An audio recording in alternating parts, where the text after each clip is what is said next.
Hello दोस्तों। आज फिर से मैं आपको पीआई क्वेश्चन कराऊंगा एसएससी जेई के एसएससी जेई 2023 का। ठीक है, तो चलिए शुरू करते हैं पहला क्वेश्चन से। देखिए पहले क्वेश्चन में क्या है, a constant voltage source is applied between the two end of a wire.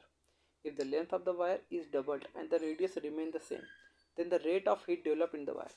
देखिए इसमें बोला क्या, पहले आप देखिए जो जो बोला है उसको हर एक वर्ड पे ध्यान दीजिए क्वेश्चन के। जैसे इसमें बोला है क्या, voltage source applied between two end of wire. Okay, और लेंथ क्या है, डबल किया हुआ है, और रेडियस क्या है, रिमेन सेम। देखिए जब रेडियस रिमेन कर देता है ना, तो हम लोग क्या करते हैं ना, एरिया को कंसिडर नहीं करते हैं। ठीक है, याद रखिएगा। अब देखिए इसमें करना क्या है, देखिए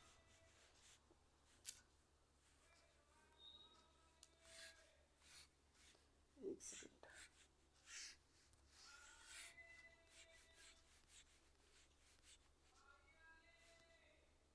ठीक है, इसमें करना क्या है आपको,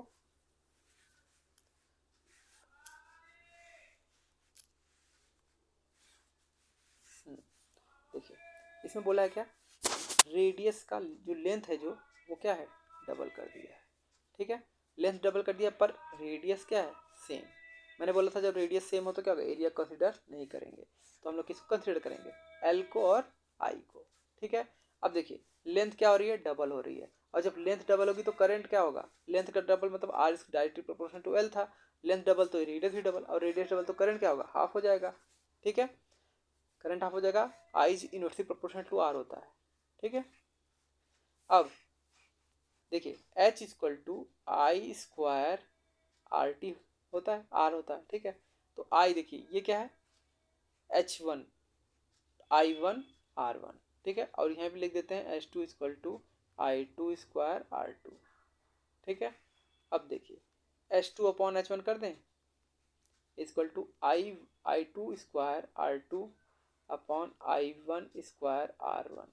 ठीक है, अब देखिए ये वन वन है। ठीक है, अब इसको थोड़ा सा भूल जाइए। अब यहाँ पे देखिए हमारा क्या था, आई टू इक्वल टू क्या था, one upon two I one था, तो इसको हम लिख देते हैं वन, यहाँ पे नेक्स्ट पेज में लिख देते हैं one upon two I one का होल स्क्वायर हो गया, into radius double, radius same था तो उसके हमने एरिया टच नहीं किया, लेकिन रेजिस्टेंस भी तो डबल हो गया था तो टू आर कर दिया। यहाँ पे क्या चल रहा था, H two upon H one ये चल रहा था। अब ये जो चीज़ है इसमें one upon four into two हो जाएगा, और यहाँ आई स्क्वायर आर हो जाएगा। ठीक है, अब अपन आई स्क्वायर आर तो है ही है, आर वन, ये कैंसिल आउट हो जाएंगे। ठीक है, बचेगा क्या, one by two. Okay, H two is equal to H one into one by two. अब क्या हो जाएगा, हीट क्या हो गया,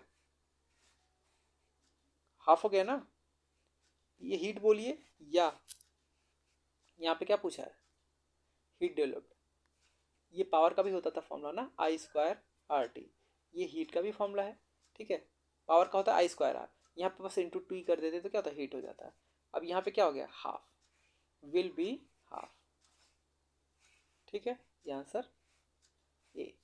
ओके, चलिए नेक्स्ट पे चलते हैं। इसमें और कुछ आपको जैसे रजिस्टेंस, हाँ थोड़ा सा और डिटेल बता देता हूँ एक दो। जैसे इसमें बोला क्या, रेजिस्टेंस का लेंथ क्या किया आपने, डबल किया। ठीक, रेस का रेजिस्टेंस लेंथ डबल किया, लेकिन रेडियस क्या हो गया, सीमेन रिमेन सेम हो गया। अब कभी कभी क्या होता है कि लेंथ जो होता है वो आपका कभी कंप्रेस करता है, कभी एक्सपेंड करता है। ठीक है, ऐसा ऐसा भी करता है। अब ऐसा क्वेश्चन आ जाए तो आप क्या करेंगे, उसका फॉर्मूला मैं आपको बता देता हूँ। ठीक है, जैसे सपोज दैट, ठीक है, सपोज दैट स्ट्रेच या कंप्रेस किया, स्ट्रेच मैं ऐसा ऐसा अपॉन सी कर देता हूँ, स्ट्रेच किया या कंप्रेस किया, और स्ट्रेच और कंप्रेस याद रखिएगा वॉल्यूम नहीं चेंज होता। और ये ये पहला कंडीशन हो गया। ठीक है, सपोज दैट वॉल्यूम भी चेंज हो गया, चेंज हो गया। अब देखिए अगर हमने मान लीजिए लेंथ को बढ़ाया, बढ़ाया घटाया मतलब क्या, खींचा हमने उसको तो वो स्ट्रेच हो गया, उसको कंप्रेस यानी इसको दबा दिया तो कंप्रेस हो गया। तब जो फॉर्मूला बनता है क्या था, R new is equal to N R old. ठीक है, एन स्क्वायर आर ओल्ड। ये कब होता है, जब स्ट्रेच और कंप्रेस होता है। इसमें वॉल्यूम नहीं बदलता। लेकिन अगर मान लीजिए वॉल्यूम बदल जाए तब क्या होगा, R new equal to N R old. ठीक है, याद रखिएगा, इसमें स्क्वायर हो जाता है, इसमें नहीं। अब लेंथ की जगह हमने क्या कर दिया, एरिया बदल दिया, एन ए। ठीक है, एरिया बदला तो क्या हो जाएगा, R new is equal to, देखिए एन स्क्वायर था ना, यहाँ पे क्या होगा, R old upon N square. ठीक है, क्या हुआ, समझ में आया। यहाँ पे जब लेंथ था तो क्या होता था, R is directly proportional to L था ना, तो इसमें क्या था, R equal to N square R. ठीक है, इसमें क्या इन्वर्सली प्रोपोर्शनल होता है एरिया का, R old upon N square. और इसको क्या कर देंगे, आर ओल्ड अपॉन एन। ठीक है, अगर वॉल्यूम चेंज होता है।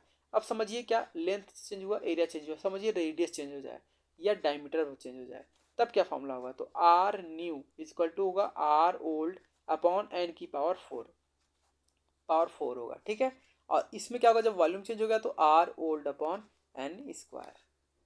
ठीक है, चलिए ये तो हो गया स्ट्रेच और कंप्रेस का। ओके, और एक और कॉन्सेप्ट है क्या, सपोज दैट वोल्टेज सोर्स बोला ना, वोल्टेज सोर्स। अब मैं आपको constant voltage source, ideal voltage source, उस सब के बारे में बताता हूँ। देखिए वोल्टेज सोर्स जो है वो आपका, अगर बोले आइडियल, आइडियल के केस में क्या होता है, इंटरनल रेजिस्टेंस वोल्टेज सोर्स का क्या होता है, जीरो। और करंट सोर्स का इंटरनल रेजिस्टेंस क्या होता है, इन्फिनिटी होता है। आइडियल केस में बता रहा हूँ। ठीक है, वोल्टेज सोर्स बोला मैंने, करंट सोर्स बोला। वोल्टेज सोर्स का इंटरनल रेजिस्टेंस कितना होता है, जीरो। ठीक है, और करंट का इन्फिनिटी। अब यही अगर चेंज करते, वोल्टेज सोर्स ना बोल के वोल्ट मीटर बोले, अगर वोल्ट मीटर बोला तो वो क्या होगा, इंटरनल रेजिस्टेंस किसका होगा, इंटरनल रेजिस्टेंस की वैल्यू क्या होगी, आइडियल के केस में, आइडियल वोल्ट मीटर हो तो इंटरनल रेजिस्टेंस क्या होगा, जीरो। जीरो की नहीं, सॉरी, वो तो वोल्टेज सोर्स में था ना जीरो, वोल्ट मीटर में क्या हो जाएगा, इन्फिनिटी हो जाएगा आइडियल केस में।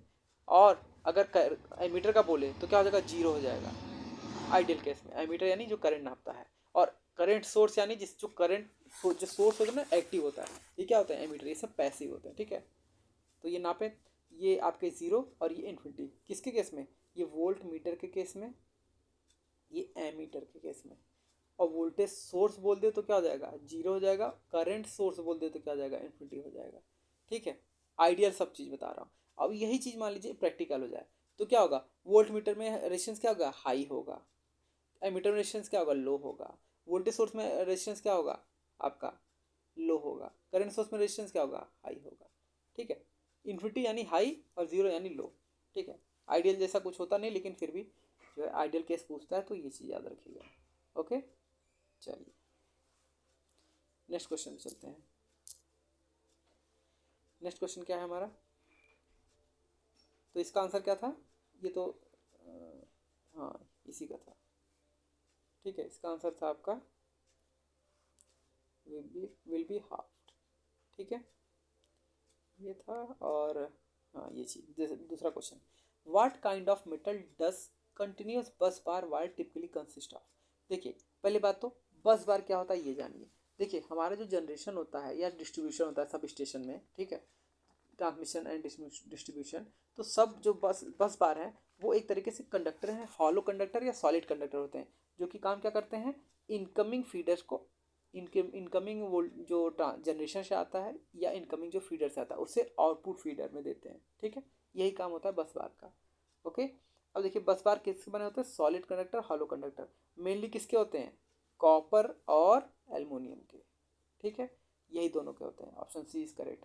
अब देखिए बस बार बोला है, कॉपर एल्युमिनियम बोला है, तो हम लोग क्या है, मैंने बोला था हम लोग क्या पढ़ेंगे, एक क्वेश्चन से उसके जितने भी बन सकते हैं कोशिश करेंगे वो सब पढ़ लें। तो अब आते हैं हम लोग मेटल पढ़ लेते हैं। ठीक है, बस बार तो मैंने आपको बता दिया, लेकिन कॉपर एल्युमिनियम इसकी प्रॉपर्टीज मैं आपको बता देता हूँ। देखिए कॉपर और एल्युमिनियम, पहली बात तो कॉपर को सी से डिनोट करते हैं, इसका एटॉमिक नंबर आपका क्या होता है, 29। अच्छा, एटॉमिक नंबर, एटॉमिक मास आपके बारे में, आप इसके बारे में आपको पता है, एटॉमिक नंबर किसके इक्वल होता है, नंबर ऑफ इलेक्ट्रॉन। ठीक है, number of electron, atomic number, number of electron equal to number of proton. ठीक है, नंबर ऑफ इलेक्ट्रॉन और नंबर ऑफ प्रोटॉन और एटॉमिक नंबर इक्वल होते हैं, लेकिन मास नंबर क्या होता है? ये होता है number of neutron plus number of proton, ठीक है, ये होता है मास नंबर। न्यूट्रॉन और प्रोटॉन का एडिशन क्या होता है? मास नंबर होता है। लेकिन एटॉमिक नंबर क्या होता है? Number of electron equal to number of proton. जितने नंबर ऑफ इलेक्ट्रॉन रहेंगे वही एटॉमिक नंबर होगा, या नंबर ऑफ प्रोटॉन रहेंगे वो भी इलेक्ट्रॉनिक नंबर आपका एटॉमिक नंबर होगा, ठीक है। चलिए आते हैं अब कॉपर का देखते हैं। देखिए कॉपर का जो है एक तरीके से ये प्योर मेटल होता है, ठीक है। इससे हम लोग इससे इसमें कुछ और मिला के इसमें एलॉय बनाते हैं। जैसे कॉपर का एलॉय क्या होता है? ब्रास होता है, ठीक है। ब्रास कैसे बनता है? आपका 60% कॉपर होता है प्लस आपका 39 या 40% बोल दीजिए जिंक होता है, ठीक है। जिंक ZINC, ठीक है। 60% कॉपर 40% जिंक, ये क्या बनता है? ब्रास बनता है। अब ब्रॉन्ज, ठीक है, ब्रास हो गया ब्रॉन्ज। ब्रॉन्ज कैसे बनता है? 88% कॉपर और क्या 12% टिन, ठीक है। देखिए ब्रास बन गया तो ब्रॉन्ज बनाने की क्या जरूरत है? ब्रास और ब्रॉन्ज में ये है कि ब्रॉन्ज जो है काफ़ी केमिकली स्टेबल है, यानी इसमें क्या होता है? कोरोजन नहीं होता है जल्दी। ब्रास में जो है होता है लेकिन इसके मुकाबले ज़्यादा तेज होता है। ब्रॉन्ज जो है वो आपका केमिकली करोजिव जो है, करोजन नहीं होता है इसमें, ठीक है। अब आते हैं क्या कॉपर के बारे में जानते हैं। देखिए कॉपर का जो है पहले बात एटॉमिक नंबर बता दिया, डेंसिटी जान जाइए, इसका 8.9 होता है। मेल्टिंग पॉइंट होता है इसका 1083, ठीक है, डिग्री सेल्सियस। आज ये ग्राम पर सेंटीमीटर क्यूब में है, ठीक है, डेंसिटी 8.9।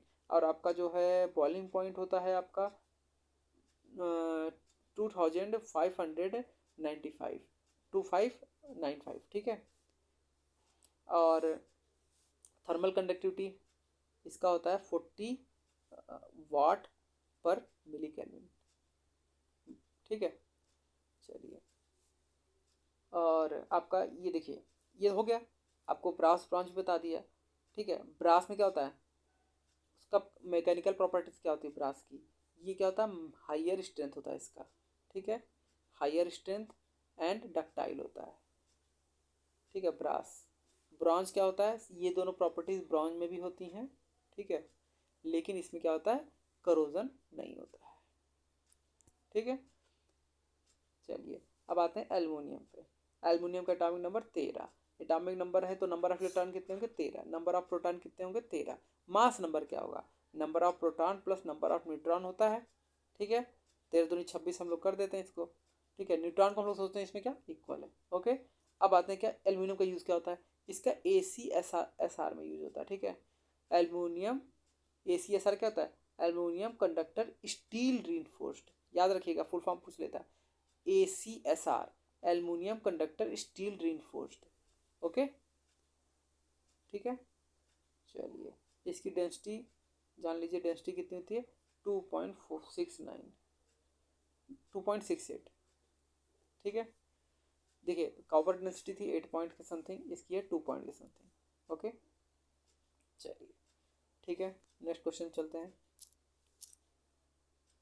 तो इसका आंसर क्या होगा? बस बार में कॉपर एंड एल्युमिनियम, ठीक। नेक्स्ट क्वेश्चन है the main reason to amplify the input signal by using vertical amplifier is.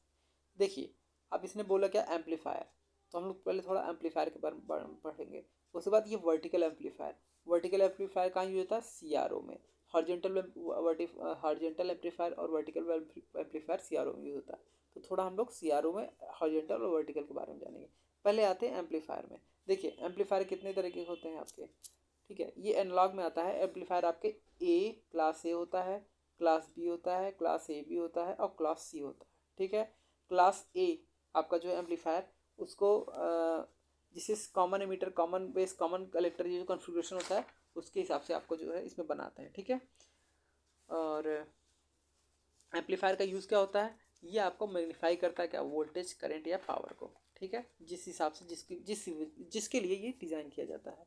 जैसे अब देखिए आपका इसमें जो इसको एम्पलीफायर को जैसे अगर हम लोगों को मेज़र करना होता है तो ये डीबी में यूज़ होता है, ठीक है, डेसिबल, ओके। और इसमें देखिए क्या होता है AB और AB, ठीक है। अब मैं यहाँ लिख देता हूँ A, यहाँ पे लिख देता हूँ B, यहाँ AB और यहाँ C। आपको इसमें क्या क्या इसके क्या क्या इंपॉर्टेंट्स इसके स्पेसिफिकेशन है वो मैं आप फिर डिस्कस करता हूँ। इसकी इफिशियंसी लो होती है किसकी, क्लास ए की। कितनी होती है, 40% तक। ओके, परसेंट मैंने 40% तक। क्लास बी की इफिशियंसी 70% होती है, यानी इससे डबल होती है। लेकिन क्लास ए बी की क्या होती है, इन दोनों के बीच में, ए और बी के बीच में, जैसे 40 से 70 के बीच में ही जो है इसकी इफिशियंसी होती है। और सी, जो सी है ये क्या, इसकी इफिशियंसी इन सभी से ज़्यादा है। ठीक है, 70 है तो इसका मान लीजिए 80 85 समथिंग। ठीक है, इससे ज़्यादा है। बट इसमें डिस्टॉर्शन ज़्यादा होते हैं। क्लास सी में क्या होता है, डिस्टॉर्शन ज़्यादा होते हैं, हाई होते हैं। इन सब में क्या होता है, आपका डिस्टॉर्शन लो होता है। इसको क्लास ए में तो डिस्टॉर्शन एकदम मतलब काफ़ी कम होता है। ठीक है, बस इसकी एफिशिएंसी काफ़ी लो है। और इसमें बताते हैं कंडक्टिंग एंगल, कभी कभी पूछा जाता है। ए का कंडक्टिंग एंगल कितना होता है, 360 डिग्री। ठीक है, बी का होता है 180 डिग्री। ए बी का बीच में पड़ता है 180 और 360 के बीच में। सी का होता है 90 डिग्री, लेस देन। ठीक है, लेस देन 90 डिग्री। ठीक है, ये सब चीज़ पूछे जाते हैं, तो ये सब चीज़ आपको मैं बता दे रहा हूँ। ठीक है, कंडक्शन एंगल पूछ लिया जाता है, एफिशिएंसी पूछ ली जाती है, class A, class B, class C. ठीक है, चलिए अब आते हैं, एक आपको सी एम आर भी बता देता हूँ, कभी कभी पूछा जाता है। CMRR, common mode common mode rejection ratio, ये बोला जाता है। ये किसका होता है, रेडियस। ये तो एक्चुअल में होता है ये ratio of differential gain. Differential gain को AD लिखते हैं, ratio of differential gain upon differential क्या होता है आपका, कॉमन मोड गेन। ठीक है, ठीक, आपका ये AD अपॉन AM। ठीक है, AM क्या हो गया आपका, या तो CM लिख दीजिए, AM लिखे ACM। ठीक है, कॉमन मोड गेन इसको बोलते हैं, डिफरेंशियल गेन और कॉमन मोड गेन। CMR क्या होता है, ratio between differential gain and common mode gain. Okay, ठीक है, चलिए अब देखिए, अब आते हैं वर्टिकल एम्पलीफायर पे। वर्टिकल एम्पलीफायर क्या होता है, CRO में क्या करता है। देखिए, वर्टिकल एम्पलीफायर आपका किस पे काम करता है, CRO में सेंसिटिविटी बढ़ाता है। ओके, और बैंडविथ। ठीक है, बैंडविथ रिस्पॉन्स, इसको जो है CRO में इसको मेनली डिटरमाइन किया जाता है, सेंसिटिविटी और बैंडविथ को। ठीक है, चलिए अब आते हैं क्या, हॉरिजॉन्टल एम्पलीफायर। हॉरिजॉन्टल एम्पलीफायर का क्या काम होता है, देखिए हॉरिजॉन्टल एम्पलीफायर एम्पलीफाई करता है किसको, स्वीप जनरेटर आउटपुट को। ठीक है, horizontal amplifier sweep generator output को एम्पलीफाई करता है। साथ ही से ये इसे एक्स और XY मोड में, जब XY मोड में यूज़ किया जाता है CRO, तो उसमें जो हॉरिजॉन्टल जो आउटपुट होते हैं उसको क्या करता है, एम्पलीफाई करता है। ठीक है, जो सिग्नल XY में जो अप्लाई किया जाता है उस सिग्नल को ये हॉरिजॉन्टल एम्पलीफायर एम्पलीफाई करता है। ठीक है, पहला क्या करता है, सा टूथ वाला स्वीप टूथ, मतलब sweet tooth generator, sweep generator output को। ठीक है, स्वीप जनरेटर आउटपुट को ये एम्पलीफाई करता है। दूसरा XY जो टर्मिनल पे हम लोग इनपुट देते हैं उसको ये एम्पलीफाई करता है। ठीक है, चलिए नेक्स्ट क्वेश्चन पे चलते हैं। एक्चुअली में CRO में अभी और भी चीज़ बताने के लिए है। ठीक है, पर अभी क्या है, मैंने आपको वो बता दिया एम्पलीफायर और सब में, तो वीडियो ज़्यादा लंबी ना करने के लिए अगला क्वेश्चन आएगा CRO वाला, तो मैं उसे आपको CRO में डिटेल पूरा बताऊंगा कि CRO में कैसे एंगल का होता है, कितने डिग्री एंगल पे क्या होता है। ठीक है, और होता ना कि पूछते हैं कि 90 डिग्री बन रहा है तो उसमें क्या होगा, कैसा शेप बनेगा, तो वो सब चीज़ें मैं उस पर डिस्कस करूँगा। ओके, चलिए इसका हो गया क्या आंसर, इसका आंसर हो गया, they are not strong enough to provide deflection that can be major. देखिए, main reason to amplify the input signal by using vertical amplifier is they are not strong to provide deflection that can be measured. Okay, next question पे आते हैं, which of the following is the outer most layer of an underground cable. ठीक है, अब हम लोग underground cable की detailed analysis करेंगे। ठीक है, चलिए शुरू करते हैं। इसमें देखिए आर्मरिंग, शीथ, सर्विंग, इंसुलेशन लिखा हुआ है ना, कोई बात नहीं, हम लोग इसको पूरा A to Z सुन रहे हैं। चलिए देखिए, केबल क्या होता है, अंडरग्राउंड। अंडरग्राउंड केबल देखिए कैसे होता है, पहले याद करने का थोड़ा तरीका भी बता देता हूँ, और इसको कैसे आपको बना के भी दिखा देता हूँ। ठीक है, क्लियर पिक्चर नहीं बना पाऊंगा इसमें, लेकिन फिर भी मैं कोशिश करूँगा मैक्सिमम आपको बना के दिखा दूँ। जैसे इसका ये याद रखिए, सबका LIC कर दो, सबका SABLIC। ये क्या हो गया, सर्विंग होगा, ये हो गया आर्मरिंग, ये बेडिंग, ये क्या हो गया, ये L हो गया, ये क्या हो गया, लीड शीथ, ये क्या हो गया, I इंसुलेशन, और ये क्या हो गया, कंडक्टर। ठीक है, अब देखो मैं S का बताता हूँ, क्या, सर्विंग। सर्विंग का क्या होता है, ये प्रोटेक्टिंग आर्मर होता है, ठीक है, प्रोटेक्टिंग आर्मर होता है। और क्या किससे प्रोटेक्ट करता है, प्रोटेक्ट करता है एटमॉस्फेयर से, डायरेक्ट कांटेक्ट नहीं देने देता, ठीक है। ये होता है सर्विंग, किसका बना, ये थर्मोप्लास्टिक का बना होता है, ठीक है, थर्मोप्लास्टिक, ओके। चलिए, सर्विंग के बाद क्या आता है, ए आर्मरिंग। आर्मरिंग किससे बना होता है, मेटल, कौन सा metal, galvanised steel, galvanised steel wire और स्टील टेप से भी बना होता है, जो भी इसमें आपको सुटेबल, ठीक है। गैल्वेनाइज्ड स्टील वायर और स्टील टेप, इससे बना होता है आर्मरिंग। इसका काम क्या होता है, ये मैकेनिकल स्ट्रेस से बचाता है, किससे, मैकेनिकल स्ट्रेस से बचाता है, ठीक है। चलिए, अब आते हैं, देखिए आर्मरिंग हो गया, अब बचा क्या, सब यानी बी, बेडिंग, ठीक है। बेडिंग, बेडिंग में करते क्या है, इसमें एक्चुअल में हम लोग जूट और हेसियन टेप, क्या हेसियन टेप, इसका यूज़ करते हैं। क्यों, ये क्या बताता है, ये करोजन से बचाता है, करोजन और मैकेनिकल एनर्जी इंजरी, ठीक है, इंजरी से बचाता है, ओके। अब आते हैं किस पे, बेडिंग के बाद क्या हो गया, एल लीड शेड, ठीक है। लीड शेड क्या आता है, ये केमिकल बैरियर प्रदान करता है, ठीक है। देखिए करोजन अलग चीज़ है, ठीक है, जो बेडिंग रोकता है, लेकिन ये केमिकल बैरियर, मान लीजिए कोई केमिकल हो जो बेडिंग को भी पार कर गया, तो इसको ये रोकता है, कौन, लीड शेड, केमिकल बैरियर होता है ये किसका बना होता है, लीड का बना होता है, एल्युमिनियम का बना होता है, ठीक है, दो ही कंडक्टर होते हैं। चलिए, और बचा क्या, इंसुलेशन। इंसुलेशन किसका होता है, देखिए VIR का होता है, ठीक है, या आपका क्या बोलते हैं उसको, वार्निश, वार्निश, वार्निश कैम्ब्रिक, इसका होता है। नहीं तो आपका क्या बोलते हैं, गोटा पार्चा, ठीक है, गोटा पार्चा का भी होता है, ठीक है। VIR का हो गया वल्कनाइज इंडियन रबर हो गया आपका, गोटा पार्चा हो गया, सिल्कॉन और सिल्क, कभी कभी सिल्क क्लॉथ भी यूज़ कर लेते हैं, ठीक है। और आपका एनिमल, ठीक है, एनिमल या वार्निश, वार्निश कैम्ब्रिज, ये यूज़ करते हैं।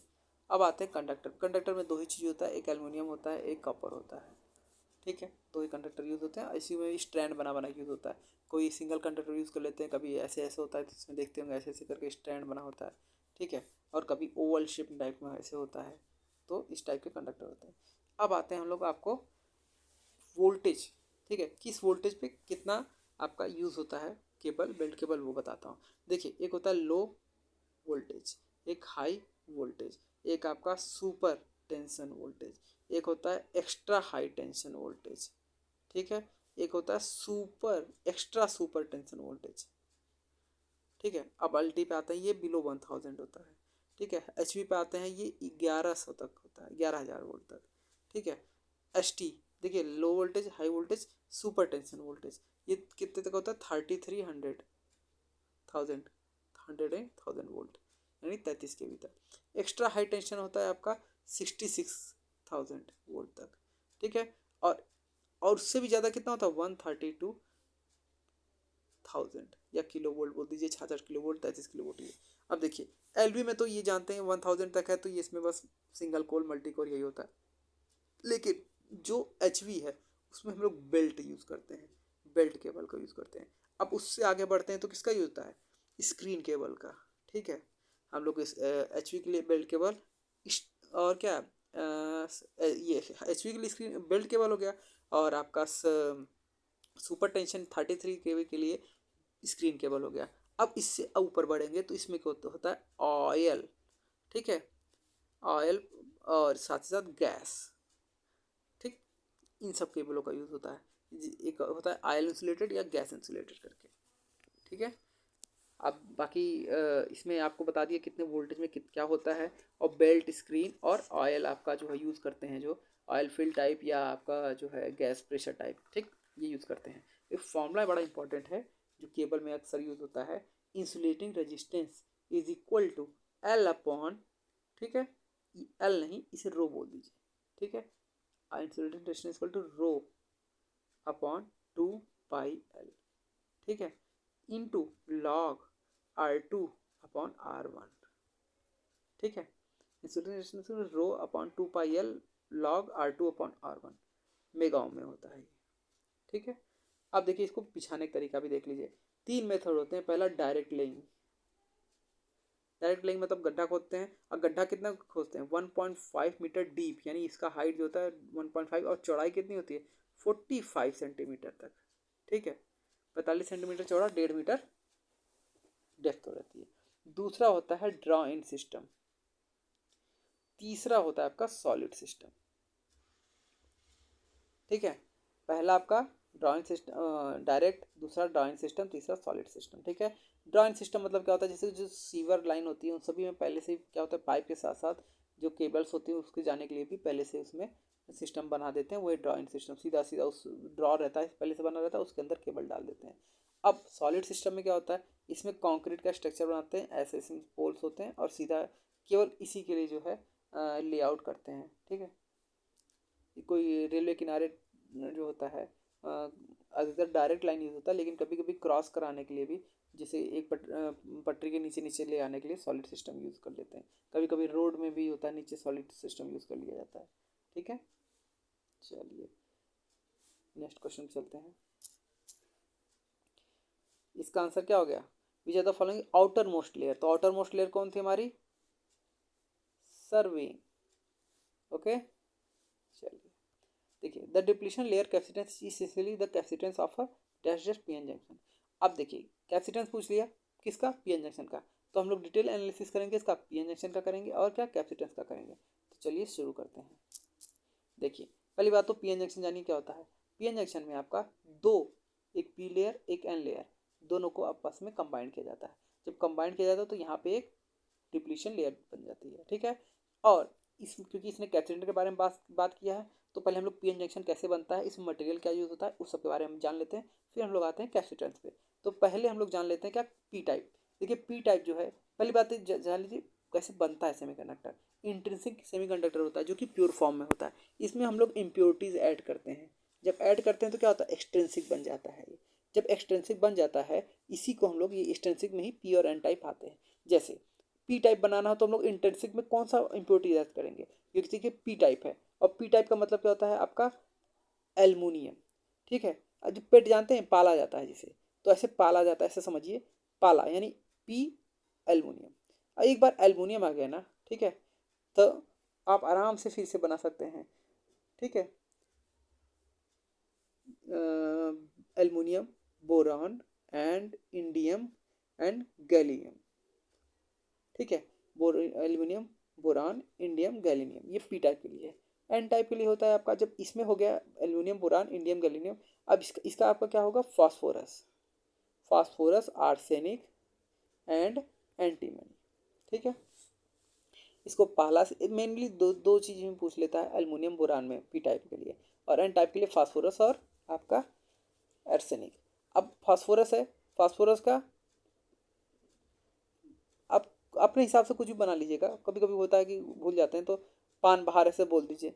पी क्या है, फास्फोरस है, और एन, ठीक है, और ये पाला है, ओके। अब आते हैं उस पर कि कैसे बना, ठीक है। इम्प्योरिटी ऐड करके हमने दो चिप को, ये पी टाइप हो गया, एन टाइप हो गया, इसको हमने यहाँ पे कंबाइन कर दिया। ये देखिए डिप्लीशन रीजन है, ये आपका, ये पी हो गया और ये एन हो गया, ठीक है। अब देखिए कैपेसिटेंस बोला क्या, इसने दो टाइप के इसमें कैपेसिटेंस होते हैं, एक फॉरवर्ड वाले में कैपेसिटेंस जनरेट होता है, एक बैकवर्ड मतलब रिवर्स में कंडीशन कैपेसिटेंस जनरेट होता है। देखिए जो फॉरवर्ड के उसमें कैपेसिटेंस जनरेट होता है फॉरवर्ड में, उसको बोलते हैं डिफ्यूजन कैपेसिटेंस, ठीक है। मैं यहाँ लिख दे रहा हूँ, इसे डिफ्यूजन कैपेसिटेंस बोलते हैं, जो क्या किसमें होता है, फॉरवर्ड में। और इसे बोलते हैं ट्रांजिशन, जो रिवर्स में। इसी ट्रांजिशन को भी बैरियर, इसको डिप्लीशन कैपेसिटेंस बोलते हैं। क्यों ट्रांजिशन डिप्लीशन बोलते हैं, क्योंकि ये जो रिवर्स बायस में डिप्लीशन रीजन की जो विड्थ है वो बढ़ जाती है, जो बढ़ जाती है तो क्या होता है, उसी विड्थ की वजह से इसमें ट्रांजिशन कैपेसिटेंस जनरेट होता है। यानी ये किस पे काम करेगा, ट्रांजिशन कैपेसिटेंस रिवर्स बायस पे, और डिफ्यूजन कैपेसिटेंस किस पे काम करेगा, ये फॉरवर्ड बायस पे काम करेगा, ओके। अब देखिए हमेशा जान लीजिए सी डी यानी डिफ्यूजन कैपेसिटेंस हमेशा सी टी यानी ट्रांजिशन कैपेसिटेंस से ज़्यादा रहता है, ठीक है। अब आते हैं वर्किंग पे। देखिए कैपेसिटेंस कब कब होता है इसमें, जब वेरिएबल चार्ज और वेरिएबल वोल्टेज अप्लाई होता है। dv upon sorry dq, ct equal to dq upon dv। Okay ठीक है। अब देखिए पहले मैं सी टी बता देता हूँ कैसे काम होता है। देखिए मैं बस एक्सप्लेन कर रहा हूँ बोल के, ठीक है। आप क्योंकि मैं क्लियर ड्रा नहीं कर पा रहा हूँ अभी, मेरे पास वैसा साधन अवेलेबल नहीं है, तो आप जो है मेरे सुन के कोशिश करिए समझने का। देखिए सी टी कैसे है, देखिए मैंने बोला क्या क्या सी टी मतलब ट्रांजिशन। जैसे इसमें क्या होगा, डिप्लीशन रीजन बनेगा क्योंकि रिवर्स बायस है। ये देखिए ब्रॉड बना दिया मैंने इसको। ओके अब जब डिप्लीशन रीजन ब्रॉड बन गया तो क्या होता है, यहाँ पे जो है मान लीजिए पी है, ये एन है। अब डिप्लीशन देखिए रिवर्स बायस हुआ, रिवर्स बायस में क्या होगा, यहाँ पे जो है, यहाँ पे आपको क्या होंगे, मेजॉरिटी चार्ज क्या होंगे, पी टाइप के ही रहेंगे और यहाँ पे एन टाइप के ही रहेंगे। लेकिन इधर साइड क्रॉस होकर इधर क्या आ जाएगा, पी टाइप, इधर एन टाइप आ जाएगा, ठीक है। और इधर टाइप क्या चलेगा, पी टाइप चल जाएगा। तो ये दोनों आपस में अट्रैक्ट करके डिप्लीशन रीजन आपका तैयार कर लेंगे। लेकिन डिप्लीशन रीजन में होता क्या है, ये जो चीज़ है, ये ये आपका इलेक्ट्रोड का काम करेगा, ये पी इलेक्ट्रोड, ये एन इलेक्ट्रोड। और ये जो है, ये जो बीच वाला डिप्लीशन रीजन है, ये इंसुलेटर की तरह काम करेगा। अब देखिए कैपेसिटेंस के लिए चाहिए क्या, कैपेसिटेंस के लिए दो इलेक्ट्रोड चाहिए, बीच में क्या है, डायलेक्ट्रिक मीडियम चाहिए। ये डायलेक्ट्रिक मीडियम की तरह काम करता है। लेकिन क्या ये रिवर्स बायस में है, ठीक है। रिवर्स बायस में ये इंसुलेटिंग मीडियम हो गया, क्योंकि कोई भी इलेक्ट्रॉन तो इधर से इधर जा नहीं सकता। ये आपका इंसुलेटिंग मीडियम हो गया, ये आपका ये इलेक्ट्रोड हो गया। और उसी हिसाब से ये अपना ट्रांजिशन कैपेसिटेंस बन जाता है इसमें, ठीक है। अब आते हैं नेक्स्ट पे, डिफ्यूजन कैपेसिटेंस, ठीक है। होता क्या है, बस ये जान लीजिए क्या कौन किससे बड़ा होता है और क्यों बनता है, बस ये जान लीजिए, ज़्यादा डिटेल एनालिसिस घुसने की जरूरत नहीं है, ठीक है। डिफ्यूजन क्यों होता है अब वो भी बता देता हूँ। देखिए ट्रांजिशन में क्या हुआ, रिवर्स बायस में, इसमें देख क्या होता है, फॉरवर्ड बायस में क्या होता है, डिप्लीशन रीजन लो हो जाती है। लेकिन डिप्लीशन रीजन भले लो हो जाती है, ठीक है, लेकिन इसमें क्या होता है, इलेक्ट्रॉन मूव करते हैं पी टाइप और एन टाइप में। इधर साइड में कुछ इलेक्ट्रॉन इधर एक दो ठो आ जाते हैं ट्रेवल करके, क्योंकि कंडक्शन हो रहा है ना, तो कुछ इलेक्ट्रॉन इधर आ गए, इधर से कुछ होल इधर आ गए। लेकिन पी टाइप में मेजॉरिटी किसकी है, होल की है। और एन टाइप में मेजॉरिटी किसकी है, इलेक्ट्रॉन की है। लेकिन एक दो होल तो इसमें, एक दो इलेक्ट्रॉन इसमें भी हैं और एक दो होल इसमें भी हैं। तो अब ये जो माइनॉरिटी में जो रहते हैं ना, ठीक है, ये दोनों, ये यहाँ पे जो माइनॉरिटी है, यहाँ पे जो माइनॉरिटी है, वो किसका काम करते हैं, एक तरीके से समझ जाइए कि आपका छोटे छोटे जो है इसमें जो इलेक्ट्रॉन है वो स्टोरेज कैपेसिटेंस की तरह यूज़ होते हैं, ठीक है। स्टोरेज कैपेसिटेंस मतलब क्या, इस पूरे होल में दो दो इलेक्ट्रॉन स्टोर हो गए, इस पूरे इलेक्ट्रॉन में दो होल स्टोर हो गए, ठीक है, ऐसे करके, ठीक है। इसमें width of depletion region decrease हो जाती है, ठीक है। और जैसे डिफ्यूजन जो कैपेसिटेंस है, जितना डिप्लीशन रीजन लो रहेगा उतना ज़्यादा डिफ्यूजन कैपेसिटेंस क्या होगा, इंक्रीज होगा। और इसका रेंज क्या होता है, नैनो फराड से माइक्रो फराड के बीच में होता है, ठीक है। बस इतना जान लीजिए क्यों हो रहा था। इसमें क्या होता है, फॉरवर्ड बायस में। डिफ्यूजन किस में होता है, फॉरवर्ड बायस में। ट्रांजिशन किस में होता है, रिवर्स बायस में। कौन बड़ा होता है, डिफ्यूजन बड़ा होता है। वर्किंग क्या होती है इसमें, इंसुलेटिंग, इसमें क्या होता है, उसमें इलेक्ट्रोड की तरह काम करते हैं, और जो बीच का विड्थ है वो डाइलेक्ट्रिक मीडियम होता है। इसमें क्या होता है, इसमें जो मैग्नेटिक कैरियर्स हैं, जैसे पी टाइप में जो इलेक्ट्रॉन है और जो एन टाइप में वो है, अब वो आपके एक स्टोरेज कैपेसिटेंस की तरह काम करते हैं, ठीक है। ओके